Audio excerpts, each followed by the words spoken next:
Hello everyone, welcome to our YouTube channel math study point. अपन पढ़ रहे हैं एनजीओ के लिए साइंस की क्लास। उसमें अपन ने अब तक की जो अपनी 5 क्लासें हुई हैं उनमें अपन ने फिजिक्स और केमिस्ट्री के कुछ बेहतरीन क्वेश्चंस फाइंड आउट किए थे। आज की क्लास में अपन पढ़ेंगे बायोलॉजी के क्वेश्चंस, यानी कि बायोलॉजी से रिलेटेड वन लाइनर जो क्वेश्चंस आते हैं वो अपन फाइंड आउट करेंगे। आई होप आपको वो पीछे वाली जितनी भी क्लासें हुई हैं बहुत ही अच्छे वे से समझ में आई होंगी और इन फ्यूचर आपके जो एग्ज़ाम होने वाली है उसमें उनमें से क्वेश्चंस आपको देखने को मिले। आप उनको लगातार कंटिन्यू पढ़ते रहिए, अपनी एक नोटबुक बना लीजिए, उसमें क्वेश्चंस लिखते रहिएगा और उनको रिवाइज करते रहिएगा। अब पढ़ते हैं अपन कुछ और बेहतरीन क्वेश्चंस जो बायोलॉजी से रिलेटेड है, यानी कि जीव विज्ञान से रिलेटेड हैं। तो चलो अपन स्टडी करते हैं। तो अपन फाइंड आउट करते हैं अपने क्वेश्चंस किससे रिलेटेड है, बायोलॉजी से रिलेटेड है। ठीक है, तो अपन इसका अध्ययन करते हैं। तो देखो अपना सबसे पहला क्वेश्चन क्या है, विटामिन ए की कमी से होने वाला रोग। तो विटामिन ए की कमी से होने वाला रोग क्या है? रतौंधी रोग। रतौंधी रोग किस में होता है? आंखों में, रात को दिखाई नहीं देता। तो याद रखना विटामिन ए की कमी से होने वाला रोग कौन सा है? रतौंधी है। कौन सा है? रतौंधी है, ध्यान रखना। फिर देखो बांझपन किस विटामिन की कमी से होता है, यानी कि बांझपन किस विटामिन की कमी से होता है? जो स्त्रियां माँ नहीं बन सकती वो किसके कारण? विटामिन ई के कारण। अगर उनमें विटामिन ई की कमी है तो क्या है, वो माँ ये नहीं बन सकती। ठीक है, याद रखना। फिर देखो किस विटामिन की कमी से रक्त का थक्का नहीं जमता? तो इसका आंसर होगा विटामिन के। आपने देखा होगा कुछ लोगों में कि उनके चोटें लग जाती है तो उनका रक्त बहता ही चला जाता है, रुकने का नाम नहीं लेता। तो वो किसके कारण होता है? उनमें विटामिन के की कमी होती है। अगर उनमें विटामिन के की कमी नहीं होती तो रक्त कुछ देर बहने के बाद में ऑटोमेटिक उसका थक्का जम जाता है। लेकिन जिन लोगों में रक्त का थक्का नहीं जमता वो किसके कारण? विटामिन के की कमी के कारण, और इससे एक्सीडेंट में बहुत ज़्यादा मौतें हो जाती हैं। तो आपको याद रखना है कि जो अपना ब्लड है उसका थक्का नहीं जमता, इसका मतलब अपन में किसकी कमी है? विटामिन के की कमी है, याद रखना। प्रोटीन की कमी से होने वाला रोग। देखो प्रोटीन की बॉडी में कमी रहेगी तो क्या रहेगा? अपन स्वस्थ नहीं रहेंगे। ठीक है, अपनी मानसिक और शारीरिक वृद्धि नहीं होगी। तो जो ये होगा उस रोग का क्या नाम होगा? कवासी ओरकर। ठीक है, क्या नाम है? कवासी ओरकर। और आप इसको थोड़ा सा इम्पोर्टेंट लगा लेना, बहुत ज़्यादा इम्पोर्टेंट है, बहुत से एग्जामों में पूछा जाने वाला क्वेश्चन है। आगे चलो, इंसुलिन की कमी से होने वाला रोग। देखो इंसुलिन की कमी से शुगर के पेशेंट आजकल बहुत ज़्यादा, बीपी और शुगर के पेशेंट बहुत ज़्यादा मिलने लग गए हैं।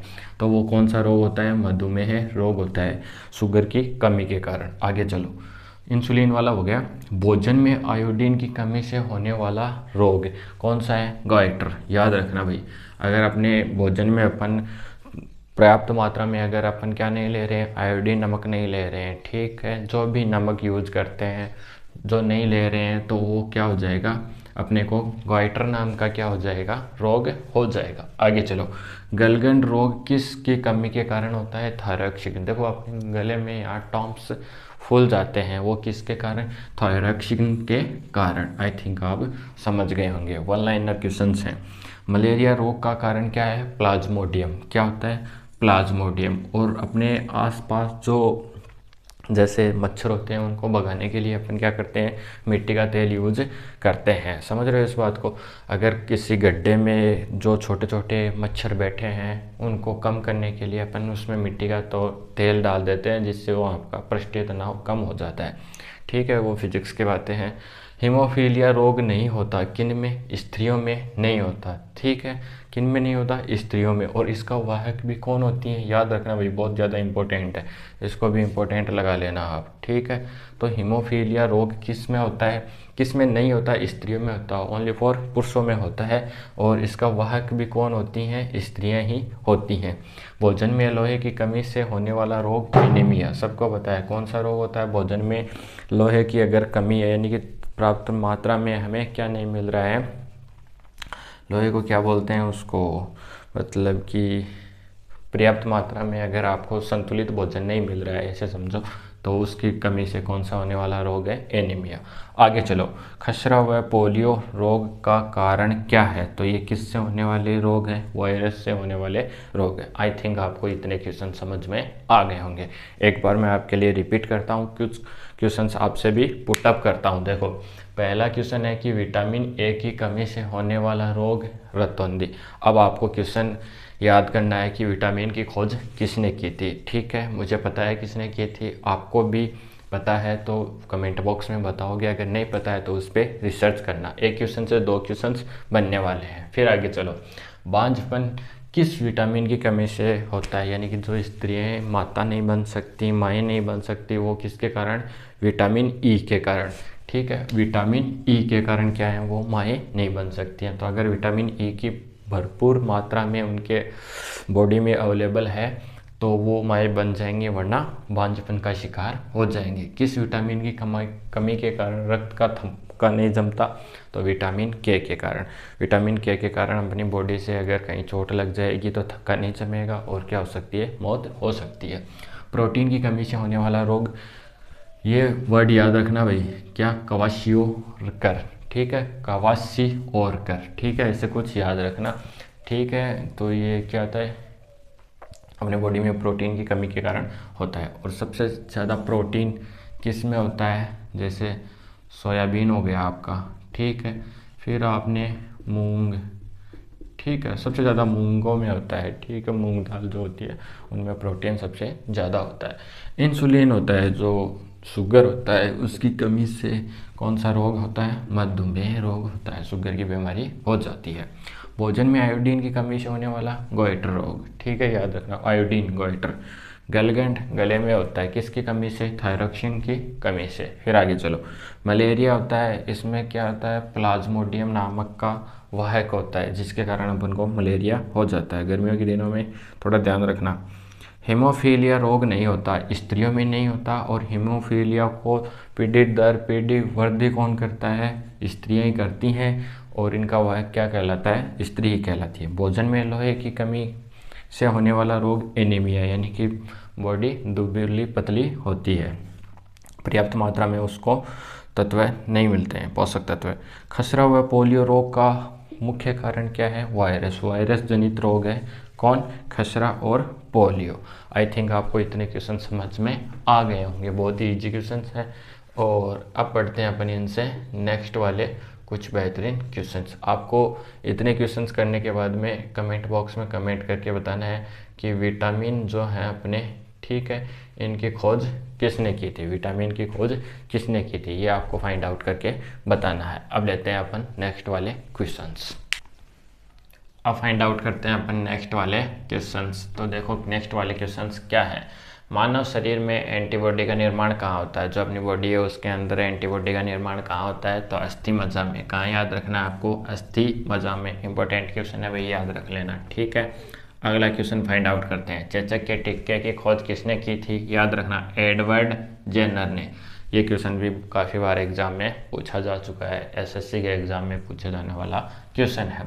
फिर आगे चलो, विटामिन डी की कमी से होने वाला रोग। तो विटामिन डी देखो सबसे भरपूर मात्रा में किस में होता है? सूर्य में। और सूर्य में किस, सूर्य के पास अगर अपन धूप में नहीं जाएंगे तो अपन में किसकी कमी हो जाएगी? कैल्शियम की कमी हो जाएगी, यानी कि हड्डियों में आवाज़ आने लग जाएगी, वो कमज़ोर हो जाएंगी। तो विटामिन डी की कमी से कौन सा रोग होता है? ओस्टियोमिलेशिया। ठीक है, ओस्टियोलॉजी किसको कहते हैं? जो हड्डियों का अध्ययन करता है या फिर जो डॉक्टर होता है। ठीक है, तो ओस्टियोमिलेशिया याद रखना कि जो विटामिन डी है इसकी कमी से कौन सा रोग होगा? ओस्टियोमिलेशिया। और जो वो क्या चेचक का टिक्का लगता है उसकी खोज किसने की थी? एडवर्ड जेनर ने। और एंटीबॉडी का निर्माण अस्थि मज्जा में। आगे चलो, मलेरिया की खोज किसने की? याद रखना भाई, सर रोनाल्ड रॉस ने। सर रोनाल्ड रॉस ने। ठीक है, रॉस ऐसे याद रख लेना। अगर अपन को मलेरिया यानी कि वो जो मच्छर खा जाता है तो क्या हो जाती है? रिएक्शन हो जाती है, यानी ठीक है, लाल लाल कुछ हो जाता है। तो क्या? सर रोनाल्ड रॉस ने। ठीक है, आगे चलो, कुत्ते के काटने से होने वाला रोग रेबीज, यानी कि इसको बोला जाता है हाइड्रोफोबिया। तो कुत्तों से सावधानी रहना, ठीक है, वरना क्या हो जाएगा? रेबीज रोग के वाहक हो जाओगे आप। और बहुत ज़्यादा इंजेक्शन लगाने पड़ेंगे। प्रथम प्राकृतिक प्रतिजैवी का बहुत ज़्यादा इम्पोर्टेंट है, क्या है? पेनिसिलिन। याद रखना भाई, क्या? पेनिसिलिन सबसे पहला क्या है? एंटीसेप्टिक है। आगे चलो, लीवर का क्या है? ये कैरियर होसिस का मुख्य कारण है एल्कोहल। एल्कोहल पीने के कारण क्या होता है? लीवर की क्षति हो जाती है, जिससे लीवर के अंदर ये रोग पैदा हो जाता है। आगे चलो, विश्व एड्स दिवस कब मनाया जाता है? 1 दिसंबर को मनाया जाता है, ठीक है। और इसका लोगो कैसा होता है? समथिंग ऐसा होता है। ऐसा होता है क्या? ऐसे क्रॉस करके कुछ ऐसा ऐसा होता है, ऐसा नहीं होता है, ठीक है। ऐसे करके कुछ क्रॉस करके होता है विश्व एड्स दिवस। अब मुझे आपसे क्वेश्चन पुटअप करना है कि जो एड्स होता है इसका वाहक क्या होता है? जैसे वो उसको बोलते हैं ना HIV, ठीक है, HIV एड्स, ठीक है। तो आपको इसकी फुल फॉर्म बतानी है कि HIV की फुल फॉर्म क्या होती है। दूसरी बात, जो एड्स होता है उसकी भी आपको फुल फॉर्म बतानी है, ठीक है। एड्स यही होता होगा शायद, है ना। इसकी भी आपको क्या बतानी है? फुल फॉर्म बतानी है। 2 क्वेश्चंस आपके यहाँ से मैंने आपसे पुटअप किए हैं। अगर कमेंट बॉक्स में नहीं बता सकते तो आप इनको नोटबुक में लिख जरूर लेना कि ऐसा ऐसा होता है। राष्ट्रीय स्वास्थ्य नीति कब अपनाई गई इंडिया के अंदर? 1983 के अंदर। कब बनाई गई? कब अपनाई गई, सॉरी, कब लागू की गई? 1983 में। राष्ट्रीय मलेरिया उन्मूलन कार्य 1953 में। देखो, स्वास्थ्य नीति बाद में की बात है और जो मलेरिया के उन्मूलन का कार्य है वो पहले स्टार्ट हुआ था। ये 1953 में स्टार्ट हो गया था और ये क्या है? 1983 से। तो आप NGO का एग्ज़ाम देने वाले हो, ठीक है, तो आपको ऐसे केस में ऐसे क्वेश्चंस पुटअप किए जा सकते हैं, ठीक है। तो इन क्वेश्चंस का बहुत ज़्यादा अच्छे वे से ध्यान रखना। एक बार मैं क्वेश्चन को रिपीट कर रहा हूँ कि अपन को क्वेश्चंस अपन से क्या बोल रहे हैं कि मानव शरीर में जो अपनी एंटीबॉडी है उसका निर्माण अस्थि मज्जा में होता है। चेचक के टीके की खोज किसने की? एडवर्ड जेनर ने। विटामिन डी की कमी से होने वाला रोग विटामिन डी की कमी से होने वाला रोग ऑस्टियोमलेशिया, यानी कि विटामिन डी की कमी से क्या हो जाएगा? कैल्शियम की कमी हो जाएगी। मलेरिया की खोज किसने की? सर रोनाल्ड रॉस ने। कुत्ते के काटने से होने वाला रोग रेबीज, हाइड्रोफोबिया भी बोलते हैं इसको। और फिर प्रथम प्राकृतिक प्रतिजैवी क्या है? पेनिसिलिन। लीवर क्राइकोसिस का मुख्य कारण क्या है? एल्कोहल। एल्कोहल की वजह से होता है। विश्व एड्स दिवस 1 दिसंबर को मनाया जाता है। ये इसका लोगो होता है। HIV वायरस होता है, इसकी आपको फुल फॉर्म बतानी है और एड्स की फुल फॉर्म आपको बतानी है। राष्ट्रीय स्वास्थ्य नीति कब लागू हुई? 1983 में। और राष्ट्रीय मलेरिया उन्मूलन कार्य कब चालू हुआ था? 1953 में। याद रखना, स्वास्थ्य नीति 1983 में चालू हुई थी और जो मलेरिया के उन्मूलन का कार्य है वो 1953 में चालू हुआ था। आई थिंक आपको ये क्वेश्चन बहुत ही अच्छे वे से समझ में आ गए होंगे, ठीक है। इनको देखो, ज़्यादा याद रखने की ज़रूरत है नहीं, इनको बस इतना ही करना है, अपनी नोटबुक में नोट्स बनाओ आप और उनको जैसे आपका पढ़ने का टाइम का शेड्यूल है उस टाइम आप इनको रिपीट कर लो। ऐसा नहीं है इस पर कि कुत्ते ने काट लिया तो इस पर आपको PhD करनी है, नहीं, बस डायरेक्ट 1 लाइनर क्वेश्चन है, याद रखने। कोई नहीं पूछेगा कि कैसे काटता है, क्या होता है, कुछ नहीं। समझ रहे हो ना आप इस बात को, ठीक है। तो 1 लाइनर क्वेश्चन अपन फाइंड आउट कर रहे हैं, आप अपनी नोटबुक में इनको अच्छे से जमा लीजिएगा और फिर पढ़ते हैं अपन कुछ नेक्स्ट वाले क्वेश्चंस। देखो, अपने नेक्स्ट वाले क्वेश्चंस अपन से क्या फाइंड आउट करने के लिए बोल रहे हैं। किस ग्रंथि के नष्ट होने से साइमंड नाम की बीमारी होती है? याद रखना भाई, साइमंड्स नाम का एक क्या है? क्रिकेटर भी है। तो देखो, साइमंड नाम की बीमारी किसके कारण होती है? पीयूष ग्रंथि के क्या हो जाने से? नष्ट हो जाने से। जो पिट्यूटरी ग्रंथि होती है वो बहुत ही, मतलब कि ऐसे मानो जैसे कंप्यूटर का CPU होता है, वैसे मानव बॉडी के लिए क्या होती है? पीयूष ग्रंथि उसका CPU होती है, मतलब बहुत ज़्यादा हैंडल करती है, बहुत ज़्यादा ये जो क्या बोलते हैं उनका श्रावण करती है, वो क्या बोलते हैं, हार्मोन्स होते हैं उनका, ठीक है, ये देख रेख करती है। मृत्यु का कारण निश्चित करने के लिए जो पोस्टमार्टम होता है उसको डॉक्टर की भाषा में क्या बोला जाता है? तो ऑटोपसी, ठीक है, ऑटोपसी, याद रखना, ऑटोपसी। भारतीय शल्य चिकित्सा का पितामह कौन कहलाता है? सुश्रुत। याद रखना भाई, बहुत ज़्यादा इंपॉर्टेंट है। जो भारतीय शल्य चिकित्सा है वो सबसे शुरुआत में किसने चालू की थी? सुश्रुत नाम ने जब जो बंदा था उसने की थी। चिकित्सा शास्त्र का देवता किसे कहा जाता है? धन्वंतरी। देखो दोनों क्वेश्चन अलग अलग हैं और दोनों ही क्वेश्चन क्या हैं? इम्पोर्टेंट हैं। कैसे?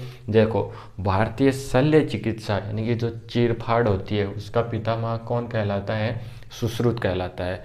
पहले कुछ ऐसे भी ये साइंटिस्ट ही मान लो आप ऐसे भी रहे हैं जो क्या है कि बिना मेडिसिन यानी कि क्या करते थे, ओनली फॉर जो जड़ी बूटियाँ होती थी उनकी वजह से क्या उनकी सहायता से क्या कर देते थे? इलाज कर देते थे। और जो चिकित्सा शास्त्र उसका देवता क्या कहलाता है? धन्वंतरी। ठीक है। हाथी पांव रोग किसके कारण होता है? तो याद रखना फाइलेरियसिस। फाइलेरियसिस। ठीक है। ये कुछ इंग्लिश के वर्ड है। ठीक है। इंग्लिश के वर्ड हैं तो इनको आप ध्यान से देखना। एक बीमारी का नाम है जिसको कहा जाता है क्या? रॉयल बीमारी। ठीक है। किसको? हीमोफीलिया। मैंने आपको बताया था इसका वाहक कौन होता है? स्त्री होती है। पुरुषों में होने वाली बीमारी है। पलकों के पूर्ण बंद न होने की असमर्थता। आपने कुछ इंसानों में देखा होगा जिनकी आंखें खुले रहती हैं और वो सो जाते हैं, यानी कि आंखें खोल के सोना। ठीक है। वो किसके कारण होता है? वो एक क्या है? बीमारी है और उसको क्या बोलते हैं? लेगोफ्लेथेमेस। ठीक है। याद रखना भाई। तो वो उनकी गलती नहीं है। ठीक है। जो पलके खोल के सोते हैं आँखों की वो उनकी गलती नहीं है। उनमें क्या है? एक बीमारी है और उसको नाम है लेगोफ्लेथेमस। आगे चले। कोयले की धूल में उत्पन्न रोग। जो कोयले के बड़े बड़े, ठीक है, जो बड़ी बड़ी होती हैं जैसे मिलें होती हैं उनमें जो काम करते हैं उनको होने वाला रोग कौन सा है? एंथ्रोकोसिस। देखो कोयला होता है उसकी उस 3-4 प्रकार के होते हैं, 4 प्रकार के होते हैं ना। तो उसमें एक एंथ्रासाइट नाम का कोयला होता है, तो वहाँ से याद रख लो आपकी कोयले की धूल से उत्पन्न रोग एंथ्रोकोसिस। आगे चलते हैं। राष्ट्रीय ग्रामीण स्वास्थ्य मिशन 2005। तो देखो भारत सरकार को ध्यान में आया कि ग्रामीण में भी क्या होते हैं? लोग बीमार होते हैं जो गांव में रहते हैं, तो उनके लिए भी क्या 2005 में नीति लागू की गई। टीबी होती है अपनी के उपचार में सहायक पहली दवाई कौन सी थी? स्ट्रेप्टो। ठीक है। स्ट्रेप्टोमाइसिस ये टीबी के उपचार में सबसे पहले काम में ली जाने वाली दवाई थी। एक बार मैं रिपीट कर रहा हूँ कि कौन सी ग्रंथि ऐसी है जिसके नष्ट होने से क्या हो जाता है? साइमंड नाम की बीमारी हो जाती है। याद रखना भाई, इंपॉर्टेंट है। ठीक है। ऐसे नाम आते हैं ना तो इम्पोर्टेंट हो जाती है वो पीयूष ग्लैंड के कारण। मृत्यु के कारण जो पोस्टमार्टम होता है उसको क्या बोला जाता है? ऑटोपसी। भारतीय शल्य चिकित्सा का पितामह सुश्रुत और जो चिकित्सा शास्त्र है उसका देवता धन्वंतरी। हाथी पांव किसके कारण होता है? फाइलेरियसिस। ठीक है। इसके कारण होता है। रॉयल बीमारी, ठीक है, ध्यान रखना किसे कहा जाता है? हीमोफीलिया को। पलकों के पूर्ण बंद न होने की असमर्थता लेगोफ्लेथेमस। कोयले की धूल से उत्पन्न होने वाला एंथ्रोकोसिस। राष्ट्रीय ग्रामीण स्वास्थ्य मिशन 2005। टीबी के उपचार में सहायक पहली दवा स्ट्रेप्टोमाइसिस। देखो ये क्वेश्चन ऐसे हैं जो लॉन्ग टाइम के लिए नहीं याद रहेंगे, बट आप इनको डेली रिवीजन में लाओगे तो आपको याद हो जाएंगे। तो आज की क्लास में अपन इतना ही पढ़ेंगे। अपने हुए होंगे 20 से 30 क्वेश्चंस। आई थिंक आपको वो बहुत ही अच्छे वे से समझ में भी आ गए होंगे। नेक्स्ट वाली क्लास में पढ़ते हैं अपन कुछ और बेहतरीन क्वेश्चंस के साथ। तब तक आपको थैंक्स। और जो मैंने आपसे जो भी फुल फॉर्म पूछी हैं उनका क्या करना है? आपको कमेंट बॉक्स में कमेंट करके जवाब देना है। ठीक है। वो आपको याद करनी है। ठीक है। उससे क्वेश्चन पुटअप किए जा सकते हैं। तो मिलते हैं नेक्स्ट वाली क्लास में।